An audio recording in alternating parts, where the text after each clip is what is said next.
there's no question that the US would ever try and seize Vladimir Putin or Xi Jinping.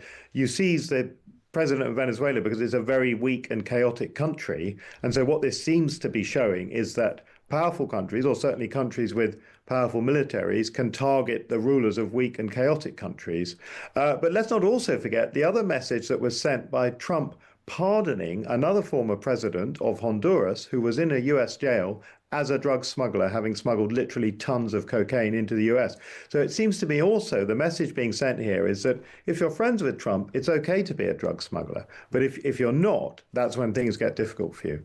Now, let's get back to the big story of the day. Leaders around the world are reacting to US action in Venezuela. Earlier today, President Trump announced that American forces had launched a major strike on Venezuela, capturing the president Maduro and his wife, Celia Flores, and flying them out of the country. US Attorney General Pam Bondi has since announced that the couple will face criminal charges following indictment in New York. Opposition politician and Nobel Prize winner Maria Corina Machado has just said that the hour of freedom has arrived on social media.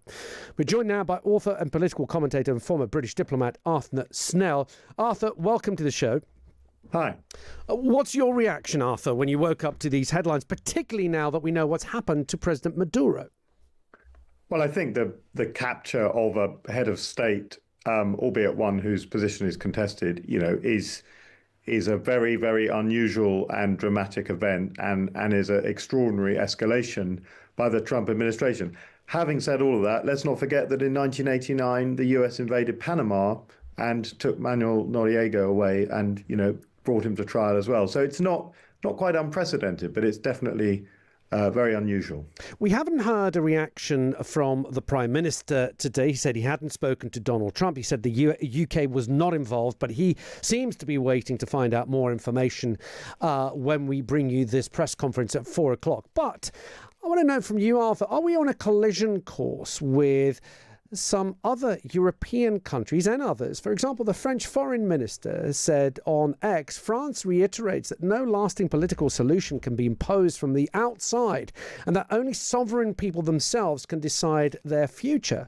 We also heard from Donald Trump when he phoned into Fox News that he's now deciding what's going to happen to the government in Venezuela. Are we on for a collision course now between the US and other sovereign countries? Well, I certainly think there's going to be lots of criticism, condemnation, and there already has been, particularly from other Latin American states, notably Brazil.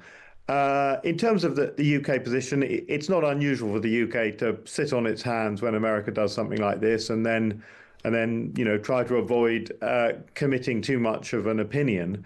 I think that the bigger risk, the wider risk, is the message it sends to other countries, particularly Russia and China, because it seems to me that the Americans in their national security strategy said that the Americas are ours, this sort of reiteration of the Monroe Doctrine, leave us alone and we'll do our own thing here. And there's an implied message there for the Russians that you'll be left alone to do your thing, for example, in Eastern Europe. So that to me is where the wider risks lie.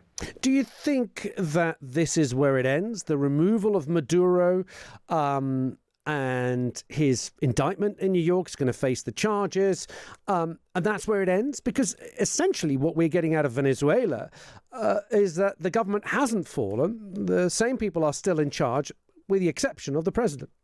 Yeah, I mean, that you put your finger on it there. It doesn't seem to be over at all.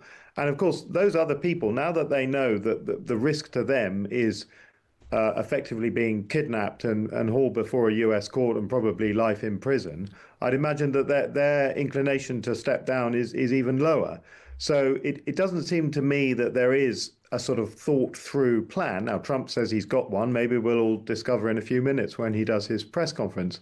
But it feels rather as if this is a very kind of flashy operation. It's very impressive technically that they were able to grab him and get him out.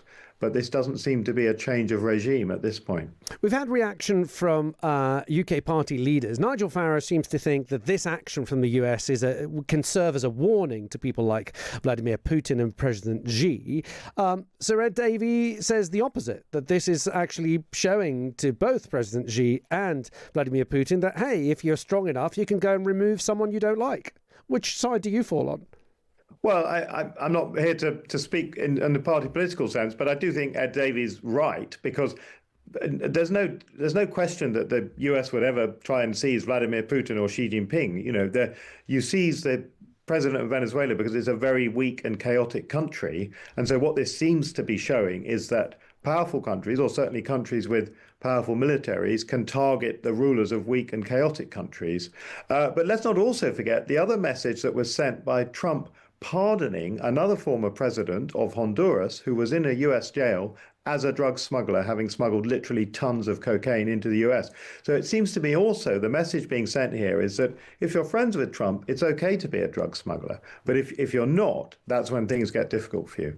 Arthur, what does this do to the region? Of course, we can't discount the opposition politician, the Nobel Prize winner, Maria Corina Machado. She just tweeted, "The hour of freedom has arrived." So even if we had some sort of smooth transition, if you like, that Maria Corina Machado is installed as the country's president, is that where it ends? What does it do to the region? Well, not at all. I mean, one thing to recall is Venezuela's economy is in a complete mess. Yes, it has enormous oil reserves, but the oil industry is in a mess. So it can't extract that oil. It's not in a position to refine and sell and so on. So just because you have someone else in power doesn't mean that economy has turned around. The other thing, of course, it's not Venezuela that produces the drugs. Absolutely, senior Venezuelans are involved in the drugs trade, but those drugs are being produced in places like Bolivia, Peru, and Colombia. And of course, they're produced because there's a massive demand for them, both in Europe and North America. So again, overnight, Venezuela's problems don't go away. It remains a country that's chaotic, badly run, poor infrastructure, and is a massive transshipment point for illegal narcotics. We've seen the reaction from Colombia and Cuba, of course, strongly condemning the attack. Is there a fear that this military operation could spread to other countries, do you think, in the region? Well, you have to recall that Marco Rubio, Trump's Secretary of State, his own heritage is Cuban, and he comes from that part of the American right that has longed, almost since the Bay of Pigs fiasco, for a regime change in communist Cuba. Now, one of Cuba's main allies has been Venezuela in recent years. Now, that's not me predicting that they're going to try and mount some operation against Cuba, but perhaps this is a prelude to a much more intensive economic blockade of that island. Arthur, thank you for giving us your time. Always good to speak. A former British diplomat, Arthur Snell there.